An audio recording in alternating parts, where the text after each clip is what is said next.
Продолжуваме со свежиот воздух, продолжуваме со серијалот на гостувања кои што ги одвиваме овде во Универзитетското радио, гостувања на декани, продекани, професори од факултетите при Универзитетот Гоце Делчев во пресред на уписите кои што ќе следуваат во оваа студиска година. Ги презентираме факултетите. Денеска на мое задоволство овде е нагости во студиото професор доктор Ристо Фотов, декан на економскиот факултет. Декане, добре дојдовте во студиото. Ќе зборуваме за вашиот факултет, за економскиот факултет, факултет кој што има релативно голем интерес кај студентите, кај младите луѓе. Колку планирате да запишете со оглед на тоа дека нели официјалниот конкурс уште не е излезен, но од прилика колку студенти има капацитет вашиот факултет и на кои студиски програми? Нашиот факултет оваа година, според првичната верзија на конкурсот што е излезен, беа негде 630 студенти на следните 6 студиски програми, односно не на 6, туку на 5.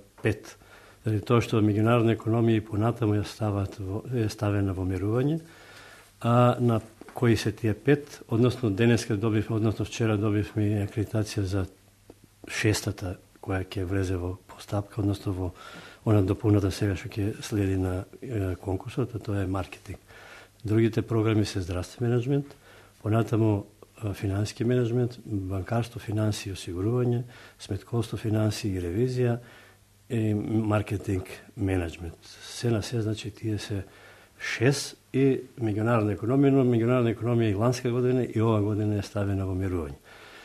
Дисперзирани одели на Штипскиот економски факултет е на повеќе локации. Се надевам дека овој пат ќе биде застапен со допуната на конкурсот и в повторното, да речеме, објавување ќе биде и Штип опфатен. Иначе, студиските програми сите се предвидени во Кочани, овие 5 без маркетинг, во Радовише, иначе локациите се следни: Радовиш, Струмица, Штип, Кочани и Скопје. Сега, во Струмица имаме финански менеджмент и Радовиш финански менеджмент плюс менеджмент и предприемништво, а во Кочани имаме сите студиски програми освен маркетинг. Се надевам дека при допуната на конкурсот очекуваме да и останатите студиски програми што се предвидени во Кочани да бидат и во Штип, и една студиска програма е ставена во Скопје, а тоа е банкарство, финанси и осигурување. Сметаме ние дека најатрактивни студиски програми на економски факултет во моментот се банкарство, финанси и осигурување, финансиски менеджмент, се надевам и на маркетинг, а во ланска година од конкурсот или искуството од ланска година, со тоа што беше само една студиска програма предвидена во Штип, имавме негде околу целата квота државна и воредни и конфинансирање беше исполнета, тоа е студиската програма со сметковство, финанси и ревизија, што значи и таа наоѓа интерес кај потенцијални, да речеме, матуранти, односно потенцијалните наши студенти. Инаку, студиските програми дизајнирани особено, па и сите, али посебно сакам да ги истакнам овие 2-3, да речеме, финанси, банкарство, финанси, осигурување, финански менеджмент и маркетинг, се дизајнирани според последните, да речеме, најсовремените програми и студиски предмети и области кои што се изучуваат во развиените индустријски пазарни економии, што значи се компатибилни не само со соседството, туку и со пошироко.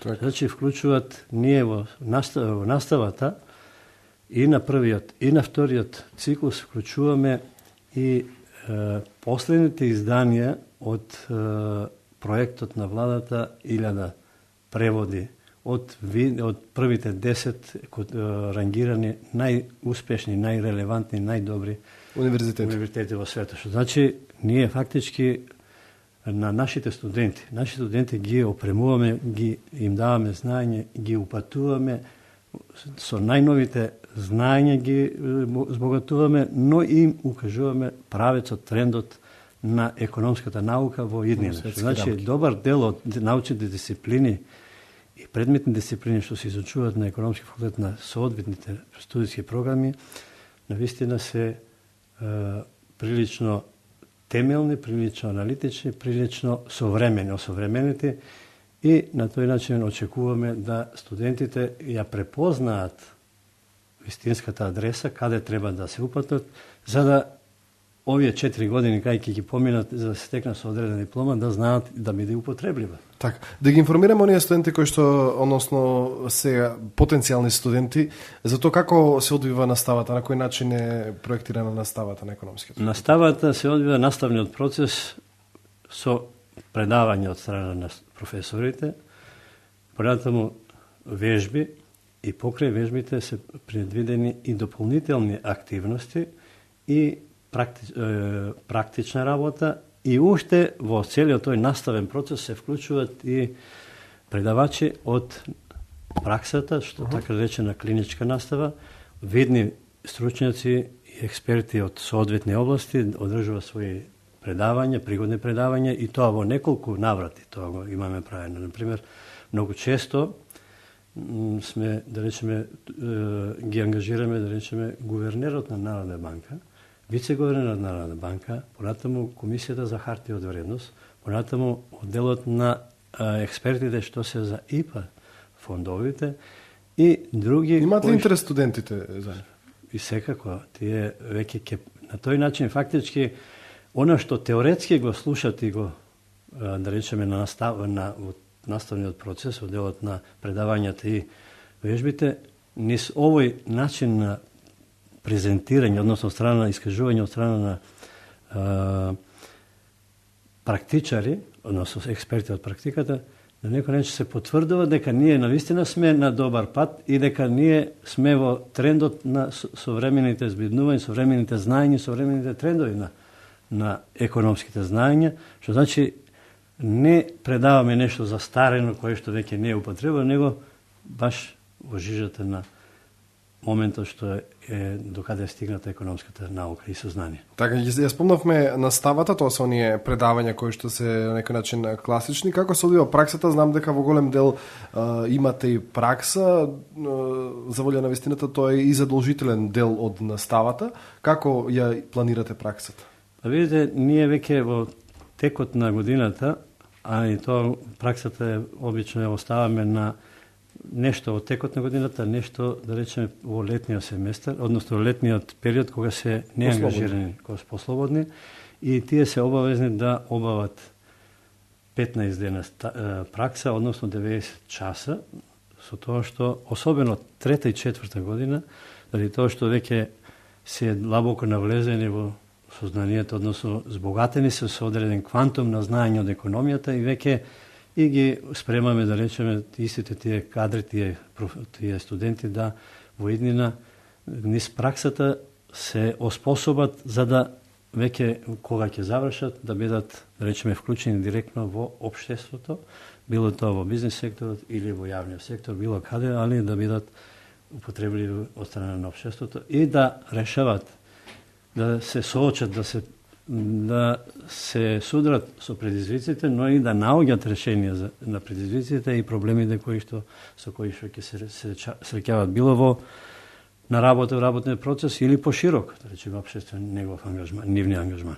Така, спомнавте бизнис секторот, на кое ниво е соработката на факултетот со бизнис заедницата? Имате дали подпишано можеби договори за одредени практични настави таму или пак соработка, не знам, во координација за наставните програми и слично? Да, имаме ние договори со негде околу 50 фирми, било на локално ниво или на централно. Обично, овие што се банкарските, да речеме, институции, централите се во Скопје, но со сите имаме договори и тие договори веќе тие ги дистрибуират до филијалите од овој простор каде што делува економски факултет Штип и преку летото им обезбедуваме на тие студенти пракса. Во осигурителните компании имаме исто така договори, некои се обновили, некои се во тек на обнова. Понатаму со Комисијата за хартија од вредност и таму имаме, понатаму имаме со одредени фирми, компании кои што се од производствениот или од трговскиот сектор, кои што на некој начин имат некојаш ние имаме потреба да пуштиме, да речеме, да пратиме неколку студенти за да може да се обучат за тој дел кој што они се, да речеме, на соодветна студиска програма. Например, ако е во сметководство, финанси, ревизија, во сметководствени бира, и дури и на нашиот факултет, односно универзитет, некои од нашите студенти одат во сметководство. Така да видат како пак од сметководството во нефинански, односно не производствени организации, и образовани институции, и банкарство, и осигурување се многу различни. Затоа да видат како се врши... Практицираат практично на самиот универзитет. Да. Така, интересно. Што се однесува до соработката со високообразовните установи, знам дека универзитетот генерално ги воспоставува тие соработки. Како се одвива тоа на ниво на економски факултети и кој е бенефитот за самите студенти? До сега имаме некоја соработка со Свиштов на ниво на економски факултет. Се разбира, договорите се на ниво на универзитет, но ние веќе неколку години сме присутни таму и тие се кај нас присутни, но меѓу студентите немаме размена, него имаме, да речеме, на нивните конференции или нашите конференции или некои научни собери кои што ги организираме и они што ги организираат, редовно сме присутни. Понатаму сме во фаза на соработка, мислам да проширување на соработка со соседните земји, а тоа е со Србија, со економски факултет во Ниш. Понатаму практикуваме, односно понатаму сакаме да соработуваме и со некои установи, високо образовни установи од економска дејност, економска област во Хрватска, Словенија, но се тоа, да речеме, проекции кои што немаме конкретни. Со Ниш веќе имаме средба, имавме средба и веќе очекуваме наскоро да пак да се сретнеме и да го тоа, да речеме, официализираме со потпишување на договор за соработка. Така, минатата година ми се чини организиравте меѓународна научна конференција. Ги вклучувате ли студентите во таа научна работа, во тие истражувања кои што ги прават професорите, асистентите? Се вклучуваат ли самите студенти? Видите, таа беше наменета за 5-годишнината на универзитетот, а во тие рамки на економски факултет, и таа беше малку грижливо и многу внимателно. Сакавме да не многу студиозно и многу внимателно водевме сметка да како прво ќе се организира, кој квалитет на трудови ќе бидат испоставени, кои ќе бидат вклучени во уредувачкиот одбор, така да во тој дел можеби некои од професорите користеле услуга на студенти, но директно студенти нема. Да, така да тука беа пред се професори, асистенти присутни, па имавме и од Народна банка неколку присутни кои што со своји трудови настапија, од економски факултет во Скопје имаше неколку, понатаму имаше и од Хрватска некои што, од Романија, од Грција имаше, од Србија имаше, од Бугарија имаше, така да беше навистина едно задоволство, макар да ние бевме во еден страшен грч од финансиска гледна точка, иначе во тој дел што се однесува до стручниот дел беше се окей, а и финансискиот дел на крајот го склопивме, така да се добро се заврши. Сигурно следната ќе биде барем двојно подобра. Имаме повеќе искуство. Така. Она што најмногу ги интересира веројатно студентите и кога го прават тој избор на факултети е каде можат да се вработат? Каде може да се вработат со економски? За среќа на студентите кои ќе се запишат на економски факултет, тоа е најлесното прашање. Вработувањето. Вработувањето заради тоа што економистите имаат така широка лепеза на дејности, на служби, на каде што може да се вработат, и тоа е она специфичноста или посебноста или, да речеме, привилегијата на економистите, заради тоа што сегде можат, без економиста не може финансија, без сметководство не може финансија, без комерција, без економиста не може комерција. Маркетингот е пак во делот на сферата на економистите. Банкарството, значи, ако, например, само финансискиот сектор, за една општа представа, финансискиот сектор во Македонија моментално, да го исклучиме осигурувањето, само банкарскиот сектор, финансиски сектор представува негде повеќе од половина или најмалку половина од бруто националниот производ по својата капитализација.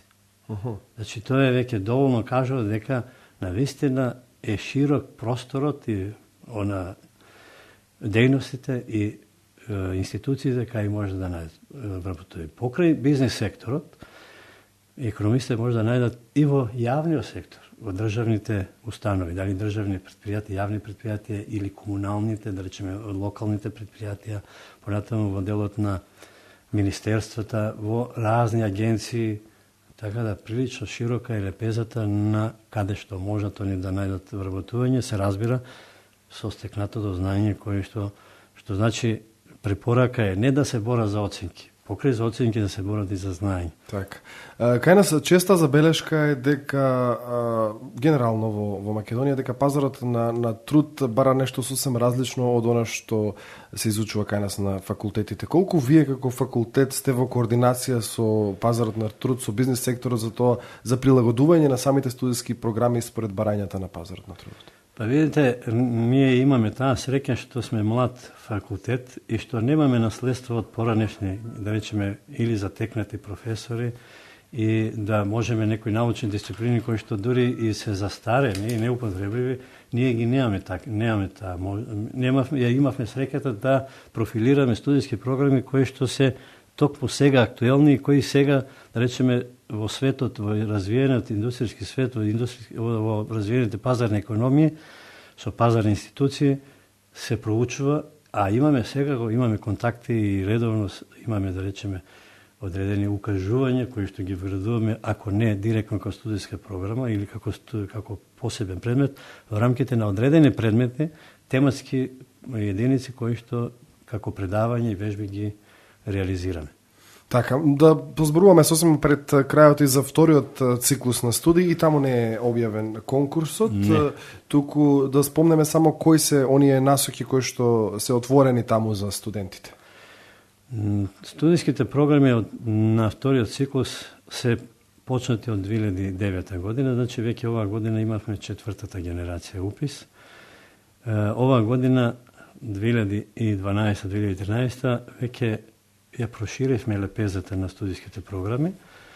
2009 се беа акредитирани здравствен менеджмент, значи втор циклус здравствен менеджмент, економија на Европска унија и МБА менеджмент, каде што МБА менеджмент е предвиден, односно има 4+1 и со 3+2 години, што значи со 180 кредити, ако има некои студенти кои што завршиле било каде. Односно едногодишни и двогодишни. Едногодишни и двогодишни.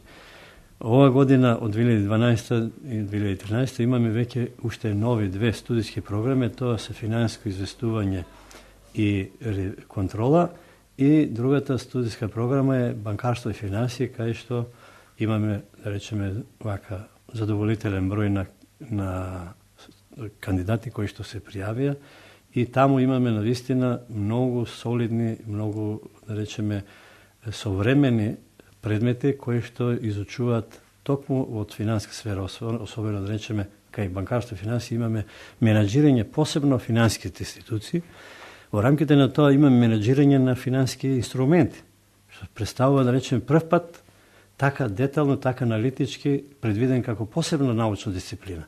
Наспроти тоа, порано да речеме, било да речеме во рамките на еден општ предмет банкарство се изучува. Сега веќе се оди о некои детали. Подетално и плюс имаме, да речеме, и електронското банкарство како предмет, заради тоа што електронските пари стануваат веќе се повеќе и повеќе во електронската трговија, се повеќе присутни. Веќе, ако пред неколку години, пред, да речеме, пола век, се зборувало за депозитните пари. Денеска веќе електронските пари, кои што се представуваат монетарна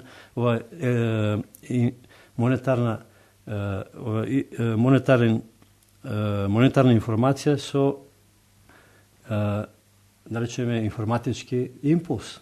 Што значи, сега, благодарение на да речеме, информатичка технологија и глобализацијата, можете, да речеме, во реално време да платите со електронските пари во исто време, да речеме, дали во Токио, дали во Лондон или во Америка, во Њујорк. Така, оно што мене ме интересира кога исполнавме веќе и вториот циклус на студии, кои се оние области што најмногу се интересираат студентите да истражуваат? Во кои области најмногу ги прават тие магистарски трудови? Видите, претежно оние што се на MBA менеджмент најголем интерес имаме таму и таму бројката е негде се движи меѓу 80 и 120 редовно. А тоа се студенти од овој факултет или доаѓаат? Не, и од Скопје имаме најмногу, имаме од Скопје, од Куманово, од Струмица, така да. И претежно нивните афинитети, нивното, да речеме, нивната спремност за пристапување кон магистерски трудови е делот на менеджментот на малите бизниси, финансирањето на малите бизниси, делот на ризиците, финансиските ризици, дали тоа ликвидносен ризик, понатаму оперативен ризик, понатаму кредитен ризик, каматен ризик и така натаму и така натаму. Значи, тоа се претежно интересот на магистрите, идните магистри кои што се определуваат за припремање на магистерскиот труд. Така, дека не сосема за крај што очекувате ова година и во која насока ќе оди развојот на економскиот факултет? Видите, на почетокот реков дека веќе студиските програми и веќе на некој начин контурата во делот на првиот циклус е добиена. Вториот циклус исто така е оформен и се надеваме дека доколку добиеме, а се надевам дека ќе добиеме и во Штип квоти за одредени студиски програми, ако не и сите студиски програми што се предвидени. Во тој случај, веќе на тие два циклуса очекуваме оваа година негде солидна бројка на студенти, а веќе во рамките на изградувањето на вертикалната пирамида, на оној, да речеме, крајот, или круната, на една економско изучување на економски факултет е предвидување, односно работиме на уште една студиска програма на деловна економија од делот на трет циклус на студии, што значи веќе со тоа и ја заокружуваме целата вертикала на економското образование од сите степени. Се надевам тоа дека до крајот на годината тоа ќе го направиме, така да од идната година се надевам дека и на трет циклус ќе почнеме да запишуваме студенти. Се надевам тоа да видиме, да очекуваме. Така. Декане, ви благодарам за разговорот и ви посакувам среќа, се надевам дека ќе го пополните и последното место оваа година на вашиот факултет. Благодарам и вас. Така, тоа беше разговорот со професор доктор Ристо Фотов, декан на економскиот факултет. Ви останете на оваа фреквенција.